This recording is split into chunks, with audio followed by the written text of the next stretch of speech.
Hi, my name is George Sutherland, and I'm a mixologist at BUS. And I'm Kayla Butts, farmer, dietitian, and co-curator of the Ben Magazine's Farm to Table. Welcome to the Ben Magazine's new video series, Perfect Pairs.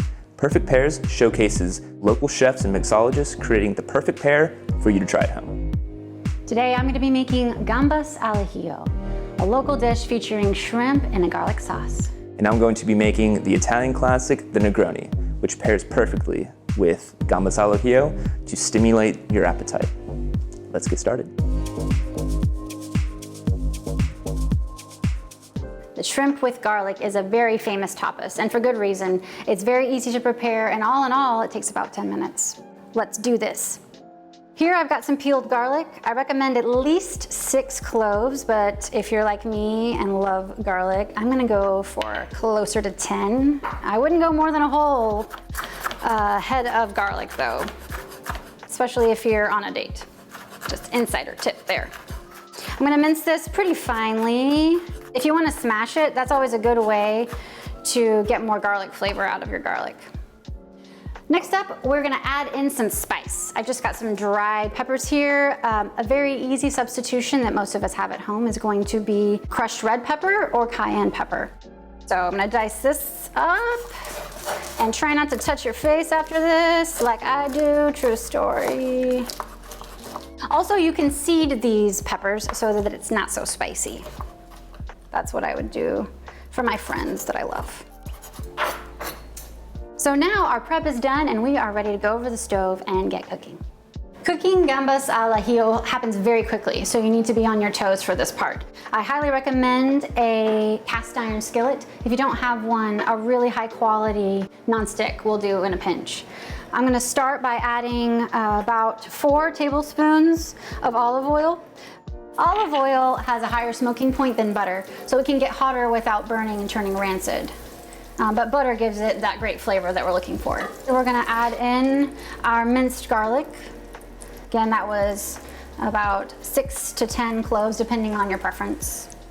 And you wanna be cautious at this step because garlic can burn very quickly. So give it a little love, stir it around a few times.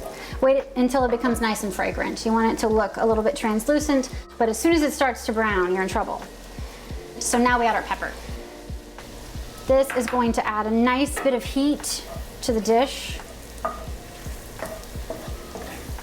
And I like to salt at several steps. So in total, I'm probably adding about a tablespoon of salt. You could use less if you're trying to watch your sodium. But I like to salt my garlic and my oil first before I add my shrimp. Now everything is very fragrant, it's bubbling, it's beautiful. We add our shrimp. This is 1.5 pounds of local shrimp. We purchased these beauties from Paul's Seafood right in Flower Bluff, but we've got a ton of really awesome seafood markets here in Corpus Christi. And one of my favorite things to do is to actually get live bait from a bait shop if everything else is closed and you have a hankering for shrimp at 5 a.m. So in the shrimp goes. It just smells, I wish you guys could be here. It smells amazing. Now I'm gonna give it a little toss. And I'm gonna finish seasoning with some more salt and pepper. I like to use a coarser salt, like kosher salt. You could use sea salt if you wanted to add a little bit of extra brine. So you can start to see that my shrimp are now starting to lose that translucence. They're becoming opaque and that beautiful, vibrant pink color. And this is where the cast iron really comes into play, because if you've got a pan that heats very quickly in one area, say the middle or a side, your shrimp are not gonna cook evenly. You're gonna have some raw shrimp and some that are overcooked. And here is a trick to this dish. Once the shrimp are mostly cooked but not completely, you wanna remove this from the heat. The reason being you don't want your shrimp to overcook. I'm gonna give it another stir.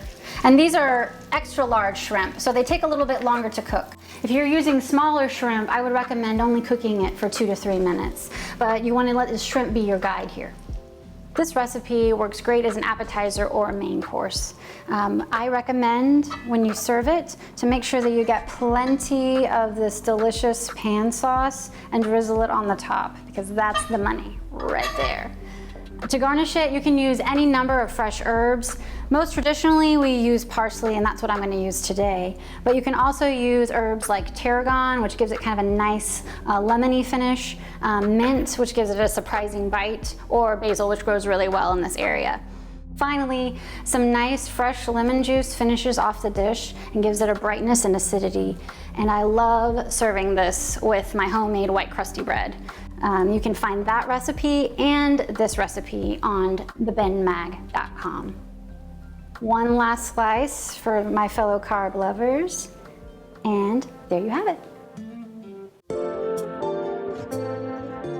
The three ingredients in the Negroni will be, of course, the gin.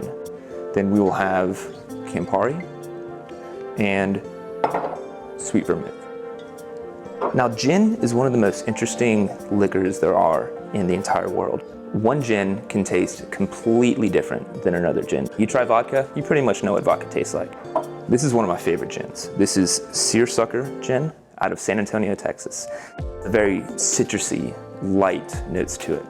Not very spicy like many gins can be. If you don't like one gin, or if you tried it once in college and you feel like you don't like it, try another. Let's go with the Campari first. We're gonna do 1 ounce. Then we'll go with the sweet vermouth. The order, of course, does not matter.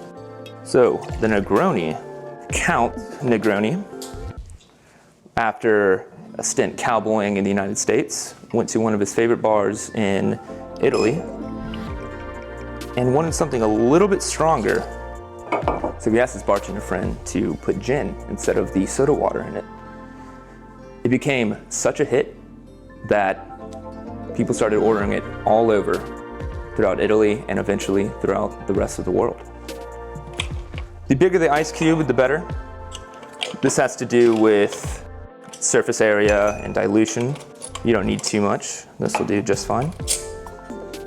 So when you're going to stir a cocktail, keep it very loose in your hands and with a pinch at the top. You go for about 30 seconds. So you'll start to notice maybe a slight color change in the cocktail as a little bit of dilution from the melted ice occurs. Now I'm going to get my glass with the julep strainer.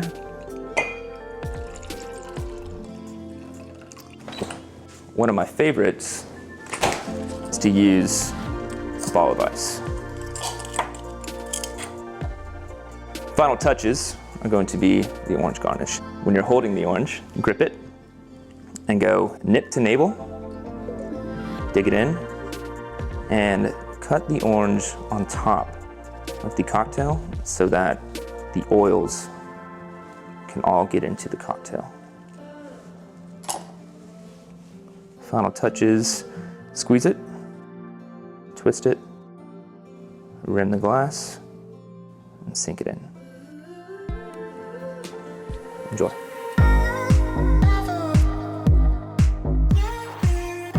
Thank you so much for following along. I really hope you learned something new. We can't wait to see your creations. Make sure to take a picture, post it to Instagram, and tag @thebenmag.